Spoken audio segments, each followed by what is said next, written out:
Hej, Tobias her fra Asgard Airsoft. Vi er nede ved Blastertur i Funpark Fyn. Skønt vejr, det kan vi jo ikke klage over.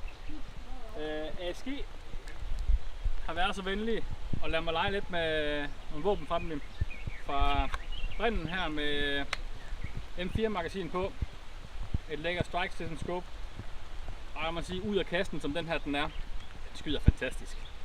Den Crisp har et lækker aftræk, skyder lige, skyder forbløffende lige. Jeg vil sige, den eneste våben jeg har prøvet ud over den her, der skyder så godt ud af kassen, er deres Evo. Det er virkelig lækkert kraj. Og i dual tone, det er sgu lækkert. Jeg tænker, det skal nok være mit næste våben. Det er nok sådan en her. Ved siden af her har jeg fået lov til at lege lidt med deres M40 i boltaction manuel med en Strike System scope på. Den er lidt opgraderet. De har sat en anden cylinder i og en anden trigger i, og den kører, hvad er det skrevet her, med 0,43 der går den 3,4 joule.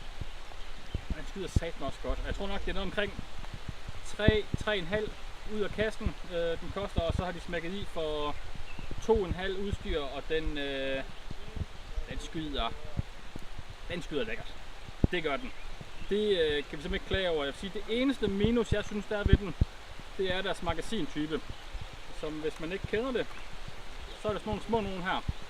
De skal ligge meget præcis herinde i, og det kan godt være lidt træls on the fly, men det fungerer, og det kører godt. Det har været en rigtig god dag hernede. På lækre patches, på noget hat, Blastertur patch. Det eneste minus vi kan sige, det er det gode vejr vi har.